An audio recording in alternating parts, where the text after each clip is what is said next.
Hi guys and ladies, welcome back to another exciting episode. My name is Disaba. This is episode number 17 of our Being an Analyst podcast. On this episode, we're going to be talking and asking the following question: Is South African SMMEs in informal market ready for the benefit of 4IR? Is South African SMMEs operating in the informal market? Remember, it's informal because of certain financial terminology, but is those people operating in this so-called informal market, are they ready to harness the benefit of 4IR?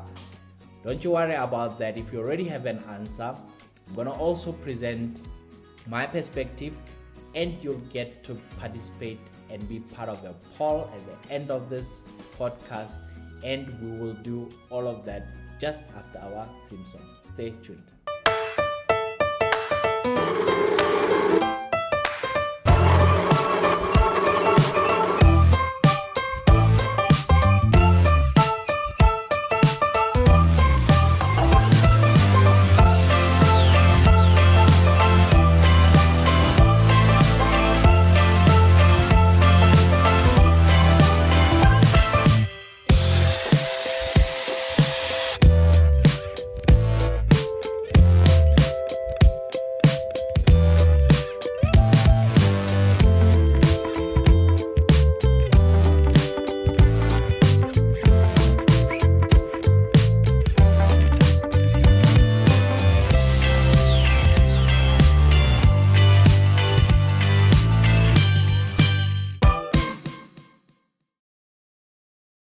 I got to realize how most people are talking about digitalization, hence why we're talking 4IR, because a lot of people are talking digitalization, meaning if you are using their mobile app or you're using their system, their computer system, then you should be digitalized.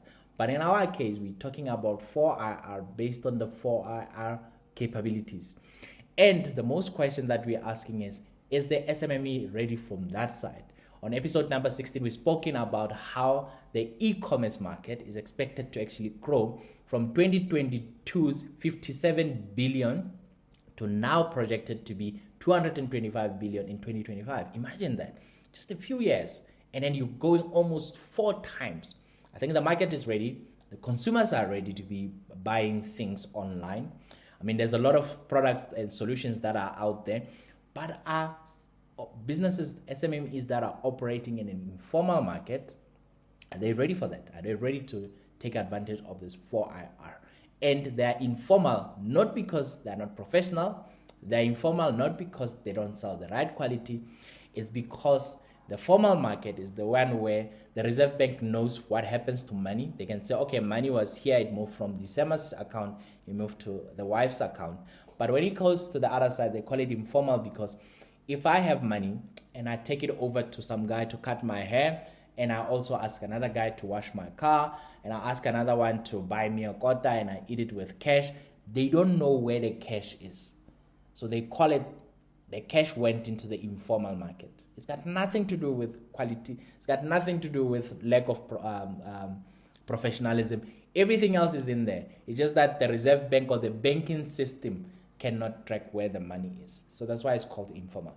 And we are asking here, the people that are operating in an informal market, while most work has been done on taking the money and converting it into in a way that the formal market can recognize where the money is. I mean, you name it, from trying to cut payment machines in the taxis, trying so much to put the POS machines in Spaza shops and mobile operators, all of those tricks. But the whole point is, can we be able to track money? And that's what we are trying to answer in this podcast. But not just the tracking of money. I want to take it a step further, where I'm saying the processes themselves, can they benefit from 4IR? But before then, we have to look at what does 4IR actually encompass. So 4IR has got different types of components. So we got 2, 4, 6, 8, 10, 11 different components. A lot of them. First one is mobile devices, whether it could be cell phones.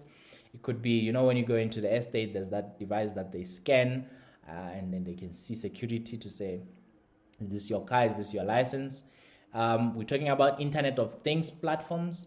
We're talking about location detection technologies or electronic identification type of a thing where we're using thumbnails or whatever we are using so that you can identify me.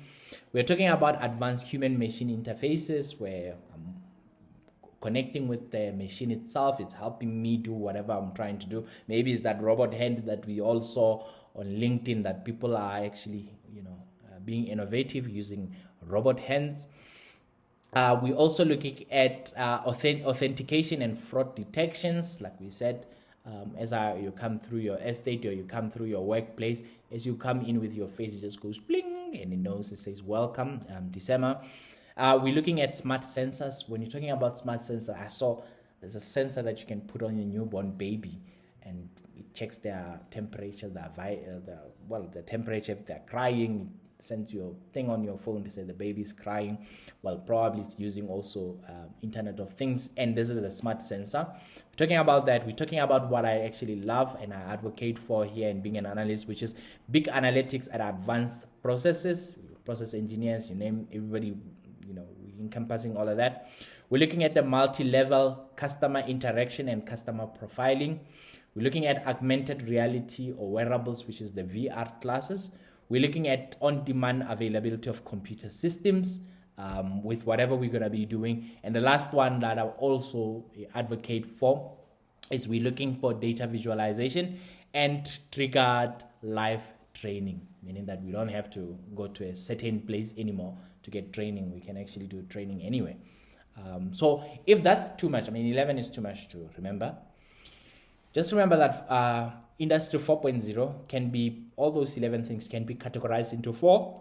First one is the cyber physical systems, meaning that I'm coming from my VR and I'm ordering something on my VR and it gets delivered. Here's my coffee. I drink my coffee. So it's cyber physical systems. Internet of Things, where computers, mics, everything is connected. TV is connected to the internet and I can do things there. The number 3 is the on-demand availability of computer resources, meaning that if I want, I don't have to have a computer here. I can get a computer somewhere. We call that cloud computing. We're sending services somewhere and it does the computation like I had my own server in the house or my own personal computer or network of computers. I just send it somewhere, does the bidding for me, and then brings it back. So those are the cloud computing. And the last one that created hype for us has been the cognitive computing, which is where ChatGPT, Copilot, Bard, you name them, that's where they are coming in on cognitive computing to say it operates like we are talking to human beings. Now that you know what 4IR looks like, now the question is, can 4IR actually, help out informal businesses? Informal businesses, they have different terms, and the market is quite huge. But I would like to say, thank you to Gigi Adcock. He spent his whole life on determining what he calls the casinomics. He realized that the economics of this informal market is quite different, and he attempted casinomics, and I think he already got 3 books now. You can find them on Amazon or Take-A-Lot or even his website. And he estimated that the informal market is about 600 billion. Now, when he says it's around 600 billion, looking at 500 townships, Investec says, okay, if it's 600 billion, that's equivalent to about 6% of the GDP. Just about 60% or 6% of the GDP of South Africa. You and I were thinking, man, there's more money in this Kasi market. It's actually quite huge. Township economy is quite huge. But it's not just the township economy. Because when you say township economy, you're reducing it. It's informal because you can't trace what happens to money when it exchanges hands. So for that, I just want to paint a picture. We have the taverns, licensed, unlicensed. They're expected to be, exchanging about 110 billion among themselves. We have the Spaza rental, where in the township you have that complex and then you have small shops inside there. And then you can rent the Spaza there. Expected to be about 25 billion. We have salons and barbers. Lots of them. It's about 150 if we just estimate. They're expected to be worth about 10 billion that is being exchanging for hair products and hair stuff. We have the casicos, the plate, quotas, catering, all of that. Chips, bread, you name it. They're expected to be about 90 billion exchanging hands just in that service. Backroom rentals. We grew up knowing in every house there's a shack somewhere. But now it's people are building proper houses, proper rooms. That's expected to be about 20 billion on itself. There's other ones like chemist, bakeries, internet cafes. We recognize them. We can't quantify them. We don't know how big is the market. The auto traders, panel beaters, you name them. We recognize them. We can't quantify them. Another one, the people that are in construction, building material, we know them. They are the ones that are building the back rooms. We know they are there, but we can't quantify them.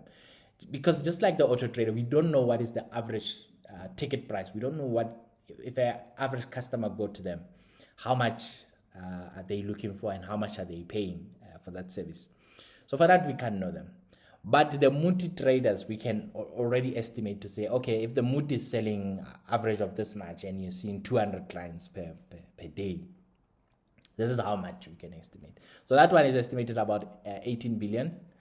But the biggest share is coming from the fast moving consumer goods, FMCG. These are where the Spazas, the shoprettes, the cash and carries are coming from.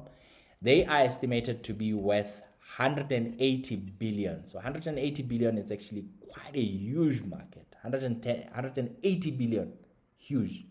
So if I'm sitting here with my untrained eye and I'm thinking, whoa, hang on a second. Which ones are the low-hanging fruits that we can go in and then take advantage of 4IR? I'm assuming the one with the biggest share and the one which is easier to customize the service. I mean, the one for the Spaza rentals, you can run it like Property 24 or private property. But now, instead of people sending you messages, you can already do the e-commerce checkout there. That's already like 20 billion going in that you can help with. The salons, it's quite difficult because, I mean, I can make a booking, but I still need to come there to get my hair, done. I like the back room, I can already pay and then I'm there, or I can pay, I don't have to wait for Mustans or the owner to come over to pick up my money. I can pay online and I paid for the service. But the barbers, I still need to get my hair done. Same as the auto trader one, you still need to get your hair done. The one that the constructions, they still need to build your house. But the plates, the catering, I think that one also can benefit from 4IR because, I mean, if we're planning a family gathering or we're planning to do vowels renewal, me and my wife and I, we can get somebody to service provide the food. We go online, we click, and they come deliver the service on the day of the event. I'm assuming if you are worried about security, I'm assuming it will be the same as checkers. You go there, you don't know who's going to deliver your food, and they just open the door and there's the food. But the biggest one that is hanging, and the people already know what's happening, there's going to be very low customer education, is the FMCG. And the FMCG is the one where Checkers, Pick n Pay, Spar, and Woolies are saying they are expecting a huge turnaround. I mean, Checkers is already getting 83% of its customer base. It's already coming from the Checkers 60. Imagine, 83%. People don't go queue up anymore. Those scooters are running up and down. Even if, there's more people at the store buying things for what, like low basket, low things. I'm buying chewing gum, one. The guys probably that are on the scooter, one scooter maybe is carrying 2,000 rands. So hence why 83% of their revenues is coming through the scooters. Woolies says 20% of its revenue also started coming through the app. Remember, they came late into the party, but already 20% is coming from there. Now, the question that we're asking is, will the informal ones benefit from this? Because the customers are already educated. If we have customers that are willing to pay 225 billion, they're already educated. You don't need to be running marketing. You don't need nothing. All you have to do is just to offer your services there. But the FMCG, it's got different segments, about 6 of them, and they all cater for different things. I mean, you get the cash and carries that sell in bulk. They are at the edge of the township, at the perimeters of the township, at the edge between township and town. That's where you get your cash and carries. It's estimated to be about 200 of those, and I think they can totally benefit for IR. Remember, the cash and carries are the ones, if you're buying Coke and stuff, it's supplied by ABI. So the cash and carries will have contract with ABI to supply stuff in bulk. The trucks are dumping here, and they'll have stuff with maybe Unilever and Pioneer Food, you name it. They'll bring their food to the cash and carry, and the cash and carry play a very vital role because they are the distribution center to all the other parts into the informal sector. So they are, although they are more corporate, but they play a very, very vital role into getting the goods anywhere else. Just after the cash and carries, we have the media. The media are what you call the independent wholesalers. They are normally most often selling in bulk, so you get things in boxes. You don't go there buy one Coke, even though they can maybe sell one Coke by the counter, but you go there to buy bulks of Cokes, and they're selling in bulks, and they are probably situated not at the end of the townships, but they're situated inside the townships, and most of them are often operated by expatriates, people from Somalia or Ethiopia, or some of them are people of Indian descent, maybe Muslims, most of them, and they can be sole providers or sole proprietors, or they can be corporate or multiple shareholders. Meaning, I've seen most of most Muslim people saying they club together, and then they operate all those stores. So you can club together, create your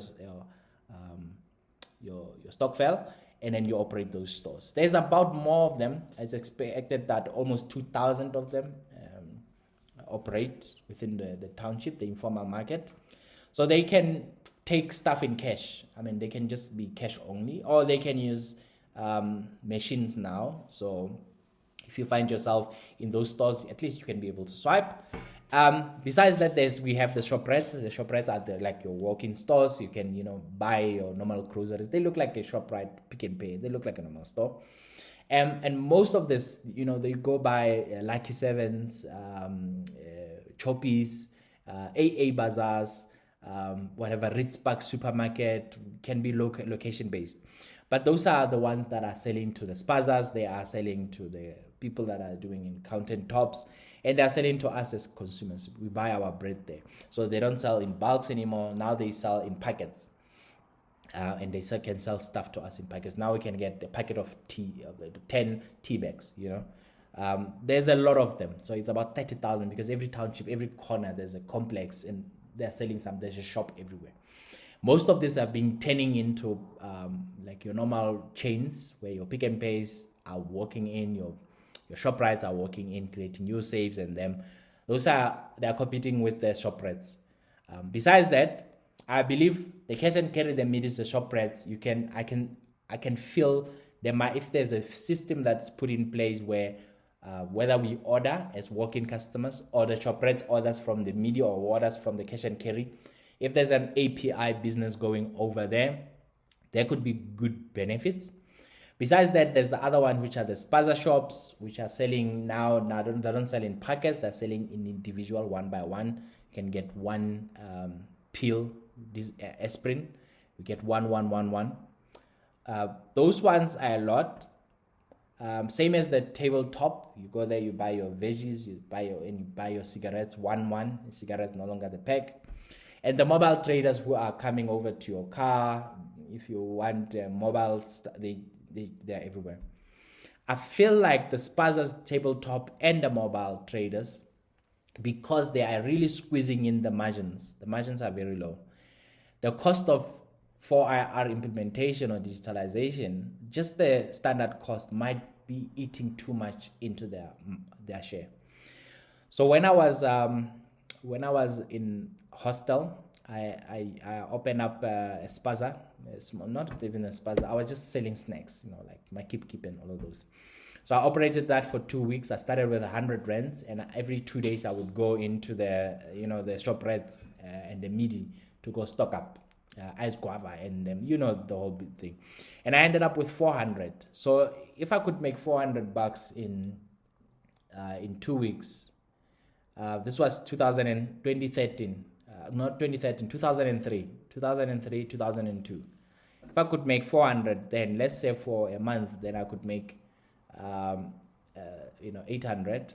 Let's put some inflation. Let's make it 2,000 rand now, even 4,000 rand now, which is decent, money that you can make, which is way better than some of the grant money that is coming out there. But now if I were to slap you with another 200, 250 or 1,000 rand for Google, whatever, Google might be wanting 150 to have the website going, and the emails going, and another AfriHost might make you another one with another 120. When you add it up, it's like 500 rands disappearing for the Spaza shop to have it operated, to have an e-commerce system running. It's really going to eat into their budgets. But the ones that I'm looking at, the superettes, the media, and the cash and carry, I believe there's an opportunity. I remember in 2013 when we opened up a cake shop, a coffee and cake shop, Malebuan Cakes. I would most often than not, go into the cash and carries to go buy, flour, you buy your cups, you buy everything, your coffee, you buy everything. And although most of them, they would give you a card so that they can track what you are buying, but I didn't have a system that I can go in back then I can do my orders and then my order could be delivered. Yes, I had Nestle. Nestle would deliver coffees to me. I'll just pick up the phone and call the guy and he would deliver coffee to me. And he say, if the coffee gets old, call me, I'll come pick it up, all of those things. But there wasn't a system or anything. You have to call a person whenever. He was a rep. But I feel like if you digitalize that, then you can actually harness the power of 4IR, whether it's the senses, it's whatever. That's just my feeling. But this is not about what I'm feeling. It's about what you are saying or what you are feeling. Do you believe that the informal market that we've spoken about, I know I'm looking now into FMCG, you can look at anywhere. Do you believe that they can benefit from 4IR technologies? And can it be done? If you feel you can have a say, it's a yes or no question. Just take your poll at the end of this podcast and have your say. As for me, let's chat again on the next episode.